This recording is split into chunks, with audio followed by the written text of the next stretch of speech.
मेरे पिताजी खुद सक्रिय राजनीति में नहीं थे, लेकिन गंगानगर के किंग मेकर में उनका नाम गिना जाता है। ऊंच नीच, चाहे वो अर्थ की हो, चाहे वो जाति की हो, उसका मेरे मन में कोई भेद नहीं।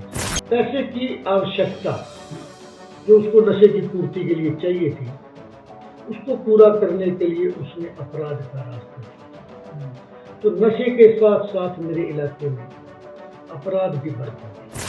तो जो व्यक्ति बोलने की क्षमता रखता है, उसमें सुनने की क्षमता अपने आप पैदा होती है। डॉक्टर को जीवनदाता माना गया है।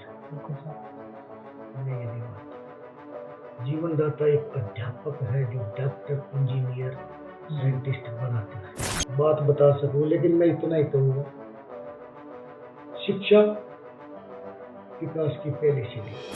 तो राजनीति बहुत बड़ा शब्द है, चाहे ये लिखा 4 शब्दों में जाता हो, राजनीति। उन्होंने ये कहा, हमें दरी बिछाने वाले नहीं चाहिए, हमें कंधे से कंधा जोड़ करके चलने वाले चाहिए। ये मेरी सोच है।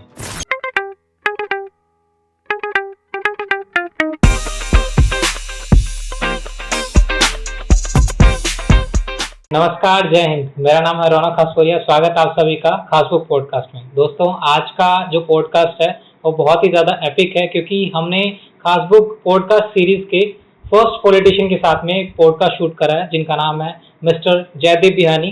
सर एमएलए हैं श्री गंगानगर के। हमने इस पॉडकास्ट के अंदर बहुत सारे टॉपिक्स पर बात करी है, जैसे कि पब्लिक अवेयरनेस, स्टूडेंट्स को गाइड करा है सर ने, करियर पाथ दिया है सर ने, ड्रग अब्यूज के बारे में बात करी है। So without wasting a single second, let's go and watch Khasbook podcast.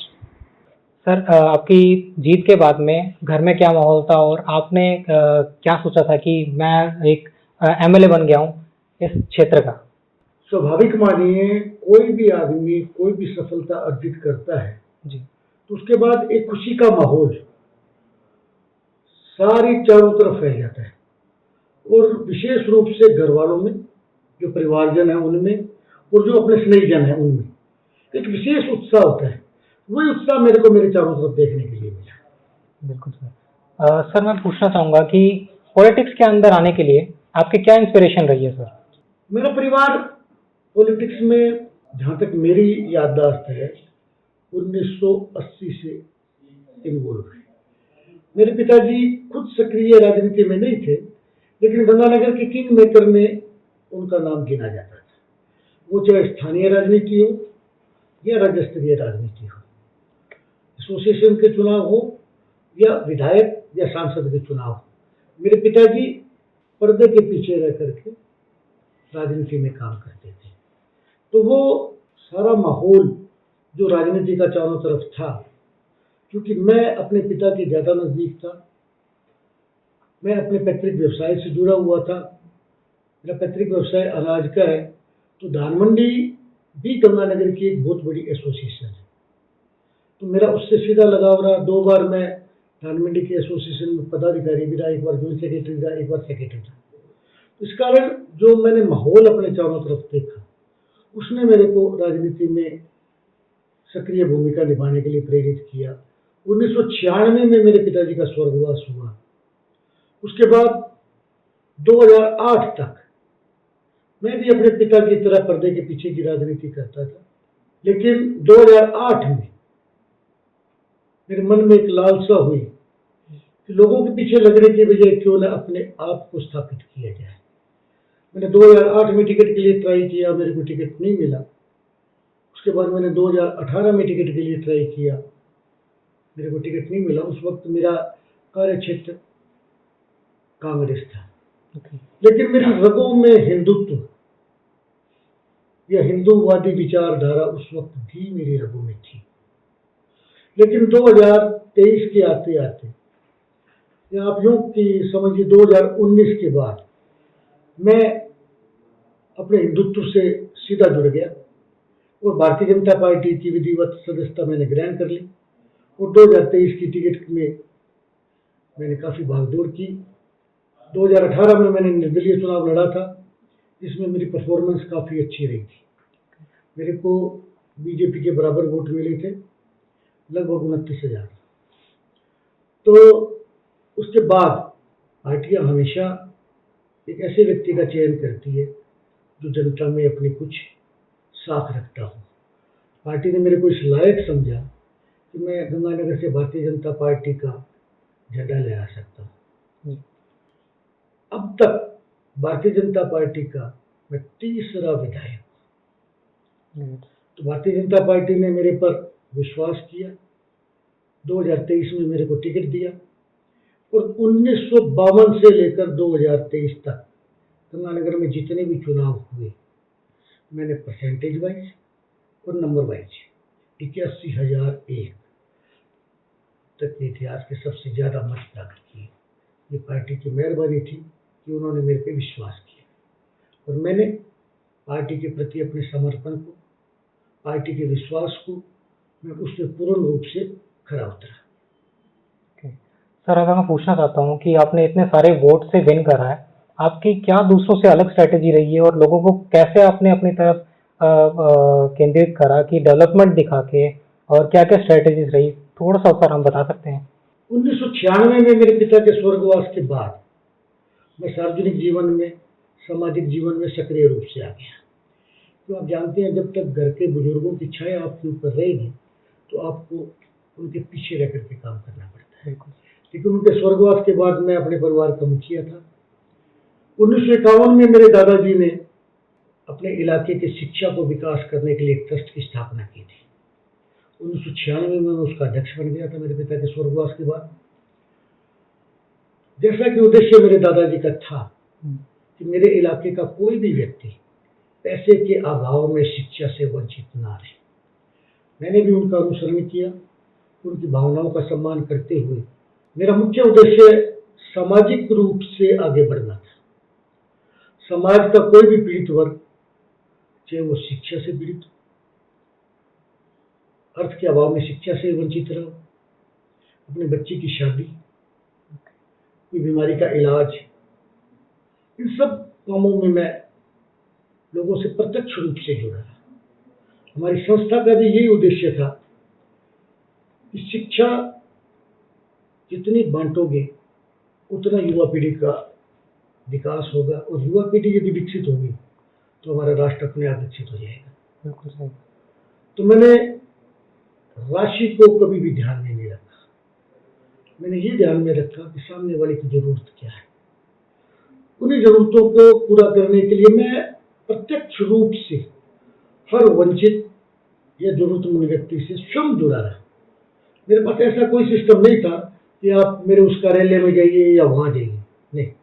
हर व्यक्ति की बात मैं व्यक्तिगत रूप से सुनता था।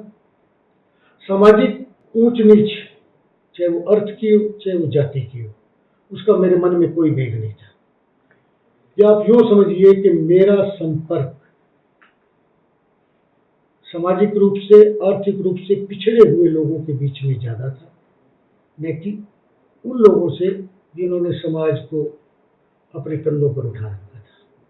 तो इसलिए लोगों के बीच में मेरा सीधा संपर्क जो था वो मेरी कामयाबी का कारण बना कि लोगों ने मेरे में विश्वास किया। उन्होंने ये सोचा कि जो व्यक्ति अपने व्यक्तिगत स्तर पर हमारे लिए सदैव तत्पर खड़ा रहता है, यदि उसको राजनीतिक ताकत दे दी जाए तो वो व्यक्ति न केवल विशेष व्यक्ति का या विशेष वर्ग का, बल्कि संपूर्ण अपने विधानसभा क्षेत्र का विकास करने में कभी भी पीछे नहीं रहेगा। डेफिनेटली सर, काफ़ी कुछ सीखने को मिल रहा है सर से, काफ़ी कुछ एक्सपीरियंस जानने को मिला है सर से।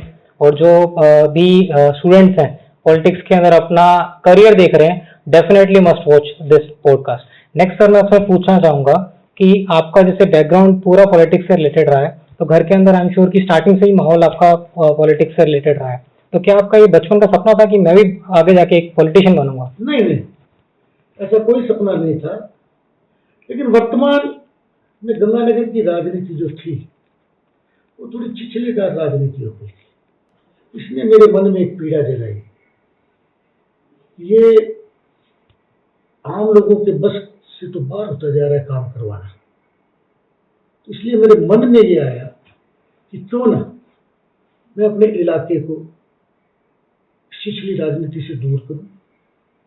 नशा क्योंकि गंगानगर पंजाब और पाकिस्तान के बॉर्डर पर है और पंजाब पिछले काफी लंबे समय से नशे की जद में रहा है और वो नशा धीरे धीरे हमारे गंगानगर जिले की तरफ बढ़ने लग गया और पाकिस्तान की भी निगाह पंजाब की बजाय गंगानगर के बॉर्डर पर हो गई। तो नशे की सप्लाई का एक रास्ता गंगानगर बन गया। युवा वर्ग में नशा काफी हद तक घर कर गया।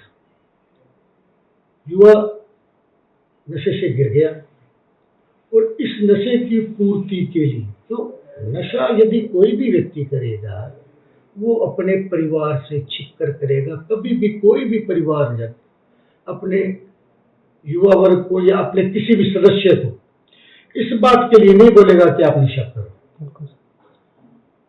तो इसलिए पैसे की आवश्यकता जो उसको नशे की पूर्ति के लिए चाहिए थी उसको पूरा करने के लिए उसने अपराध का रास्ता चुन लिया। तो नशे के साथ साथ मेरे इलाके में अपराध भी बढ़ता गया और इस चीज ने मेरे मन को बहुत ठेस पहुंचाई। उस ठेस का कारण था कि मेरा मन राजनीति की तरफ आकर्षित हुआ और मैंने 2023 का चुनाव, हाँ 2018 का चुनाव मेरे को कुछ मानसिक आघात लगा था और एक स्वाभिमानी व्यक्ति को जब कोई आघात लगता है तो वो अपने स्वाभिमान से किसी को छेड़छाड़ नहीं कर देते। सिर्फ उसी मानसिक आघात को संतुलित करने के लिए मैंने 2018 का चुनाव लड़ा था। लेकिन 2023 में मेरा एक ही निर्णय था कि यदि मेरे को भारतीय जनता पार्टी की टिकट मिलेगी तो मैं चुनाव लड़ूंगा और पार्टी ने मेरे पर विश्वास किया, मैंने चुनाव लड़ा। एक बात मानिए, भारतीय जनता पार्टी की जो रीढ़ है वो विचारधारा है और विचारधारा से जो व्यक्ति जुड़ गया वो कभी भी जनहित के खिलाफ फैसला नहीं कर सकेगा। यही भावना मेरे मन में थी और जनहित की भावना को ध्यान में रखते हुए मैंने पार्टी के सिंबल पर 2023 का चुनाव लड़ा। नेक्स्ट मैं आपसे ये पूछना चाहूंगा सर कि आप बहुत सारे लोगों से मिलते हैं, इवन पॉलिटिक्स के टाइम पर आप रिपोर्टर से मिलते हैं और कॉन्फ्लिक्ट्स होते हैं, तो क्रिटिसिज्म को सर आप कैसे हैंडल कर लेते हैं? सर आदमी जो आउटस्पोकन होता है, मेरे में एक आदत है, गलत बात को मैं अपने मन में नहीं रखता। यदि सामने वाला व्यक्ति गलत बात बोलता है तो मैं उसका प्रत्युत्तर तुरंत देता हूँ। यदि कोई गलत हरकत होती है तो उसका प्रत्युत्तर मैं तुरंत देता हूँ।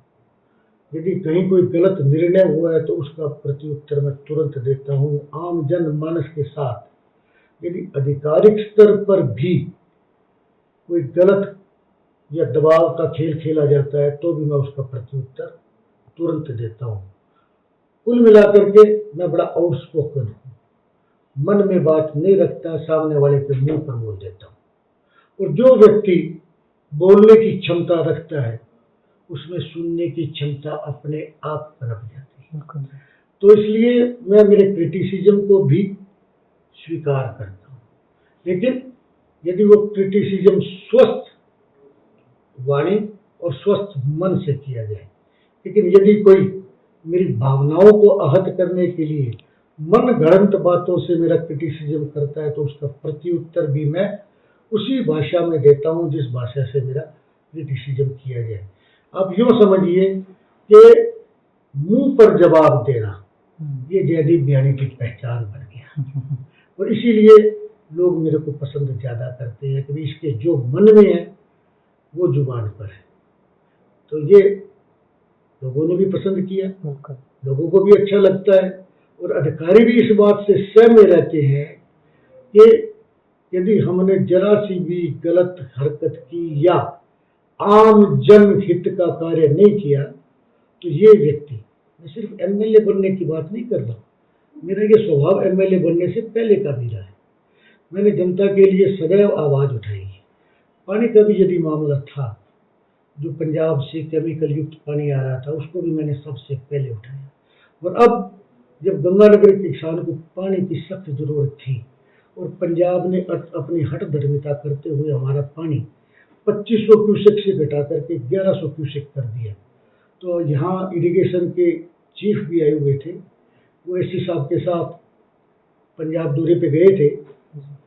तब भी मैंने एससी साहब को ये बात कही थी भी आप पंजाब के अधिकारियों को एक बात कह दें, और मैंने पंजाब के मुख्यमंत्री को एक पत्र भी लिखा कि आज आपकी हठ धर्मिता चल रही है, लेकिन एक बात आप ध्यान कर लीजिए, जिस दिन अतिवृष्टि हो गई और पंजाब की नहरें पानी से लबालब होगी, उस दिन यदि गंगानगर के किसान ने गंगा कैनाल का गेट बंद कर दिया हेड पर जाकर के, तो पंजाब का क्या होगा, इसका अंदाजा आप दिमाग में रखते हुए हमारी पानी की आपूर्ति बढ़ाइए।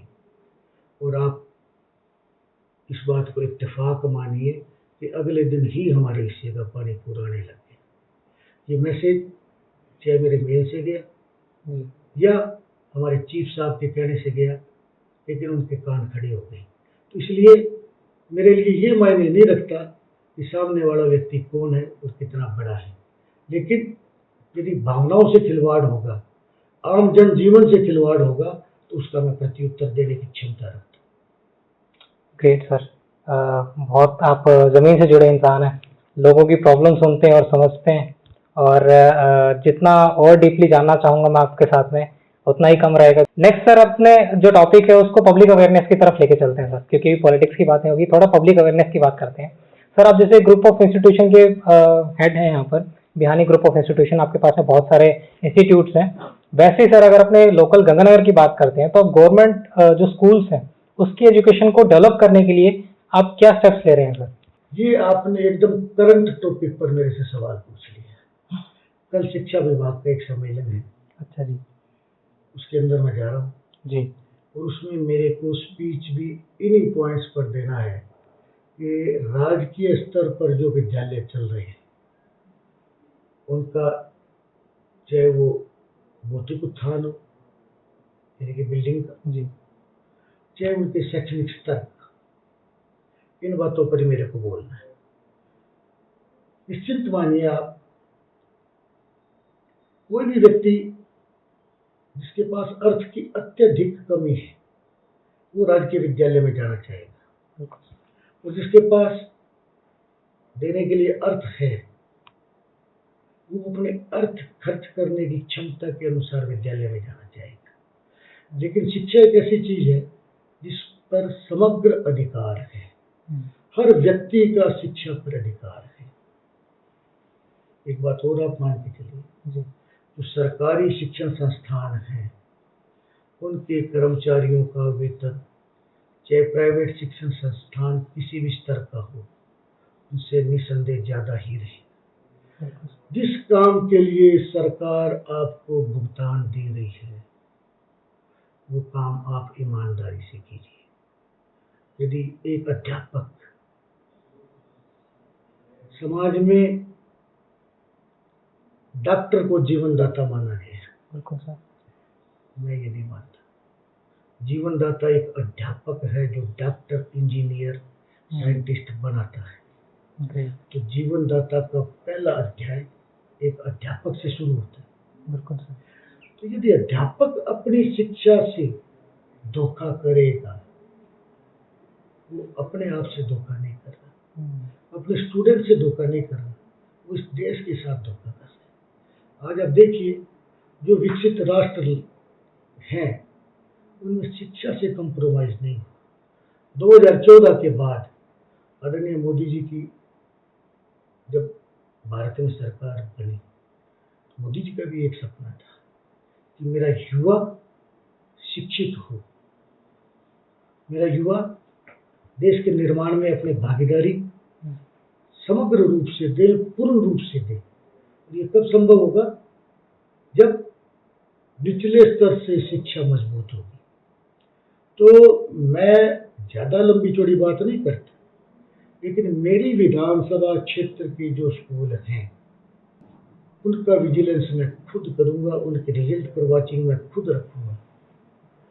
जैसे मैं अपने इंस्टीट्यूशंस में टीचर्स को इसी बात के लिए प्रेरित करता हूं कि यदि बच्चे के समझ में नहीं आता है तो आप एडिशनल कोचिंग क्लासेस लगाइए।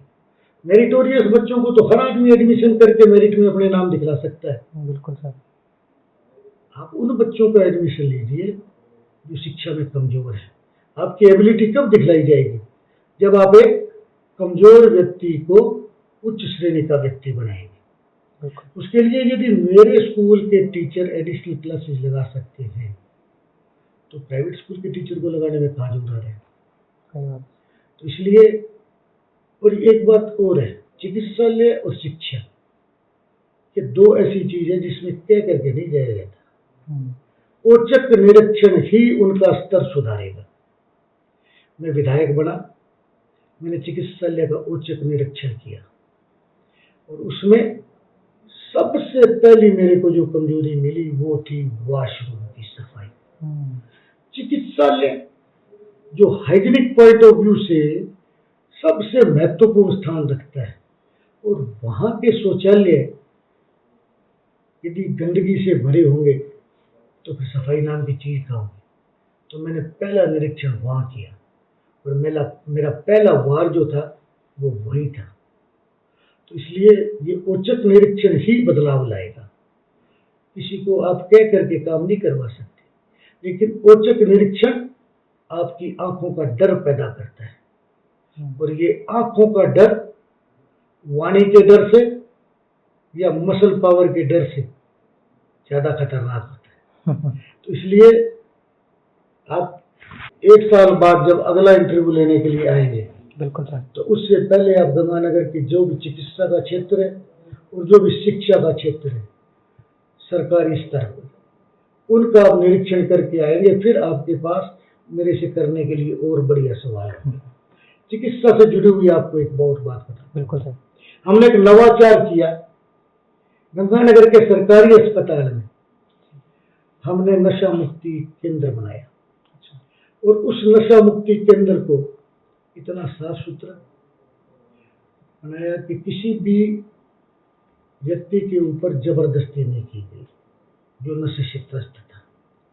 उसको मेडिटेशन के लिए मतलब धुएं लगाई गई, उसमें स्पीकर्स लगाए गए, उनको रिच डाइट दी गई, चाहे वो फल के रूप में हो, चाहे वो दूध के रूप में हो, चाहे वो दवाइयों के रूप में हो। उनको कैद करके नहीं रखा गया, उनको घूमने के लिए हॉस्पिटल के लॉन्स में भेजा गया।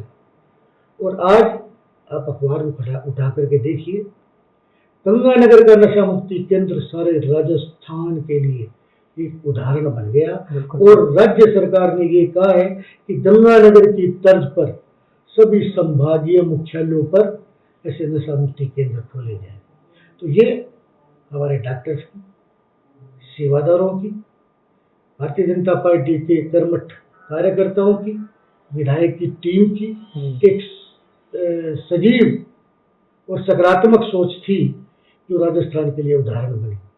तो मैं चूंकि 3 तारीख से विधानसभा सत्र शुरू होने जा रहा है, तो मैं माननीय चिकित्सा मंत्री महोदय से भी आग्रह करूंगा कि हमारे इस वार्ड को आप और स्तर तक बढ़ाइए ताकि हम 50 बेड का एक वार्ड बना सकें। अभी हमने शुरुआत की थी, ये शुरुआत एक उदाहरण बन गई, तो हमारा अधिकार बन गया कि हम अपने वार्ड को और बड़ा कर सकें। Great sir.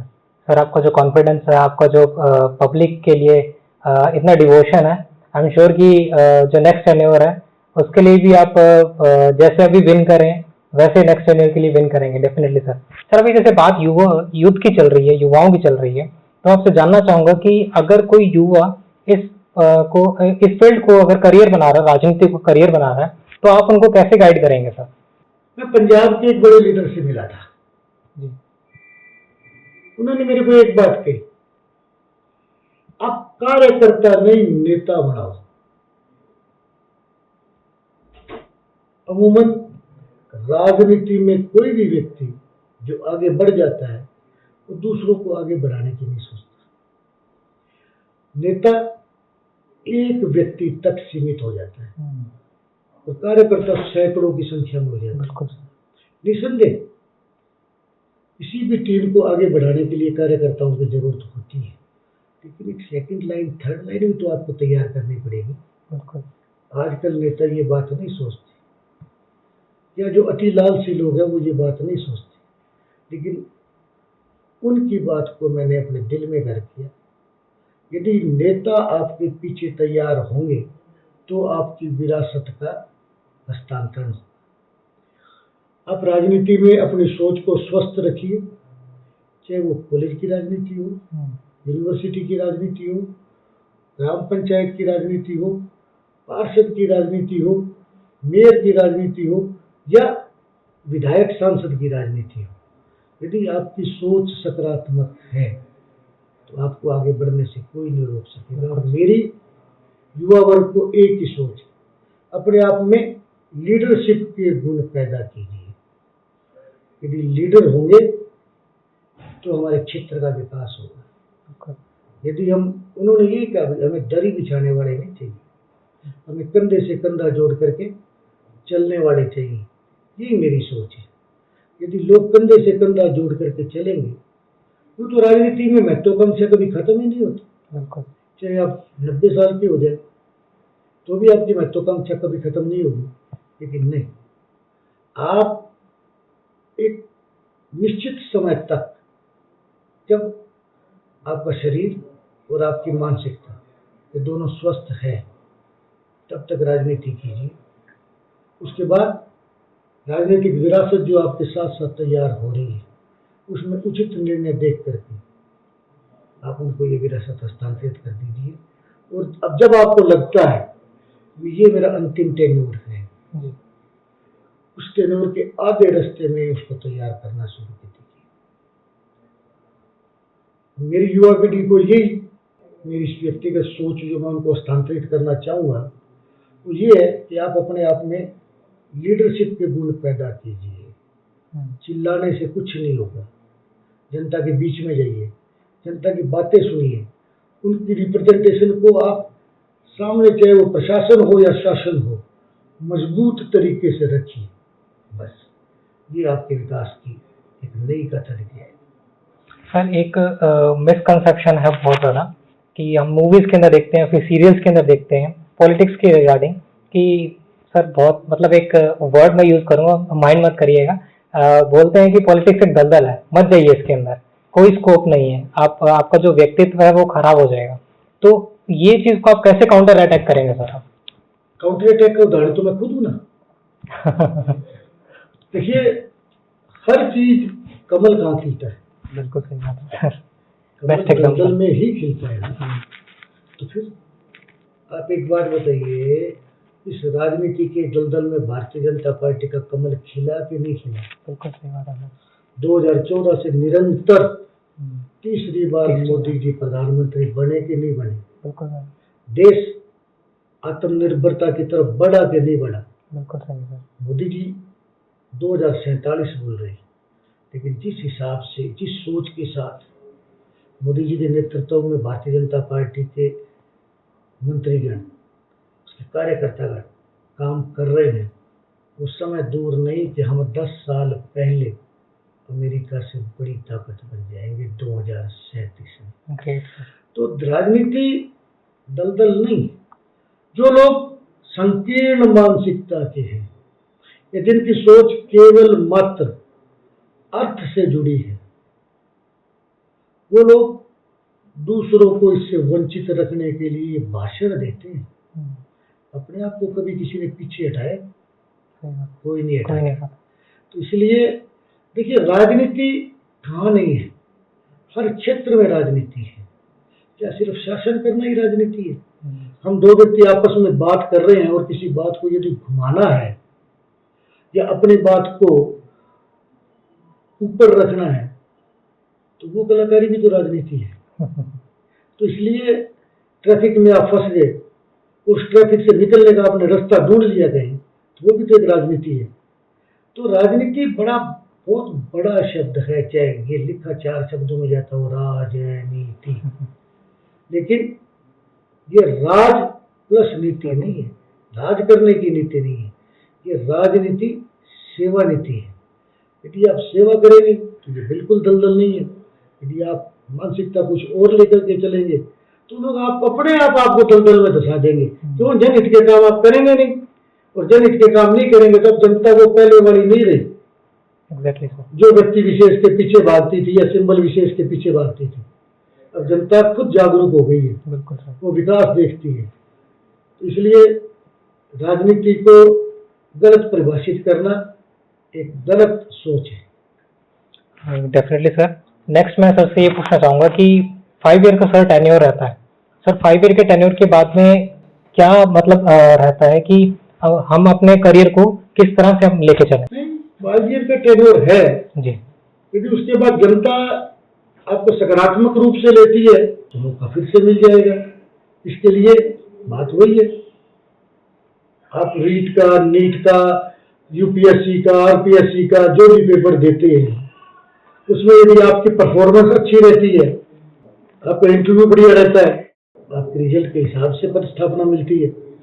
ये राजनीति में यदि आपका 5 साल का कार्यकाल अच्छा रहा तो जनता आपको सकारात्मक रूप से लेगी, और यदि आपने 5 साल में जनता के हित की बजाय स्वयं के हित की सोची तो जनता आपको नकार देगी। और जब जनता नकार दे तो मेरी व्यक्तिगत सोच ये, आपको जबरदस्ती नहीं करनी चाहिए।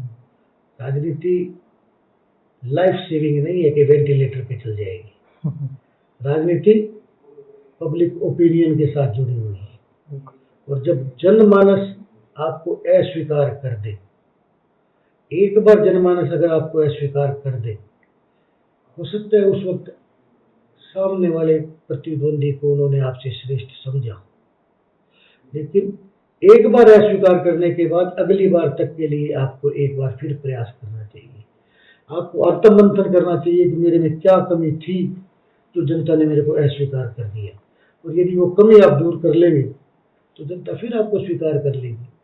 लेकिन यदि आपको स्वीकार नहीं करती और आत्ममंथन नहीं करते हैं तो मेरा सोचना ये है कि आपको राजनीति से दूर होकर के अपने व्यापार और परिवार में चला जाना चाहिए। बिल्कुल सही sir. Sir, moving to the end of this podcast, मैं ये आपसे जानना चाहूँगा कि जो हमारे यूथ इस पॉडकास्ट को देख रहे हैं, जो जनता इस पॉडकास्ट को देख रही है, उनको आप क्या मैसेज देना चाहेंगे सर? मैं अभी इतना बड़ा राजनीतिज्ञ नहीं बना कि मैं यूथ को कोई फोरकास्ट कर सकूं या कोई बात बता सकूं, लेकिन मैं इतना ही कहूँगा, शिक्षा विकास की पहली सीढ़ी है। चाहे आप अपना व्यक्तिगत विकास करें, अपने परिवार का विकास करें, अपने समाज का विकास करें, अपने देश का विकास करें, शिक्षा से दूर मत रहिए। नशा जीवन के लिए एक अभिशाप है। ये न केवल आपके शरीर को खोखला करता है बल्कि आपके परिवार और समाज की आत्मा को खोखला करता है, और जब आत्मा खोखली हो जाए तो निराशा का भाव उस नशेड़ी व्यक्ति के मन में, एक को अपनाइए, एक को त्यागिए। बस यही हमारे विकास की पहली और आखिरी सीढ़ी है। पहली सीढ़ी पे कदम रखो, हमें नशे को त्यागना है, और अंतिम सीढ़ी पर ऊपर जाकर के जब कदम रखो तो आप एक स्वस्थ मानसिकता, स्वस्थ शरीर और उच्च शिक्षा से आप लबोलब हो। बस यही मेरी एक अंतिम सीख। Great to have conversation with sir. Khasbook team के साथ आपका एक्सपीरियंस कैसा रहा? बहुत बढ़िया। मैं आपका बहुत बहुत आभारी हूँ कि मैंने अभी काफ़ी इंटरव्यू दिए, लोगों ने राजनीति से हट करके कभी कोई बात नहीं की, लेकिन आपने जो मेरे को सवाल पूछे जी, वो मेरे व्यक्तिगत जीवन से, जी, मेरे सामाजिक जीवन से, जी, मेरे राजनीतिक जीवन से, और युवा वर्ग के उत्थान के लिए। युवा वर्ग के लिए कोई सवाल नहीं पूछता, ये खा जाएंगे बड़े बड़े, क्यों? वो उनकी अपने मन की सोच है। लेकिन दूसरे के मन की सोच कि जो आपने अपने चैनल के माध्यम से ली है, निस्संदेह मेरे लिए ये एक नया एक्सपीरियंस है। इसके लिए मैं आपका दिल से आभारी हूँ, और आभारी हूँ सारी जनता का जिन्होंने इतने समय तक मेरे को धैर्य से सुना। आप सबका बहुत बहुत आभार। जय श्री राम, धन्यवाद, जय हिंद, जय भारत। धन्यवाद।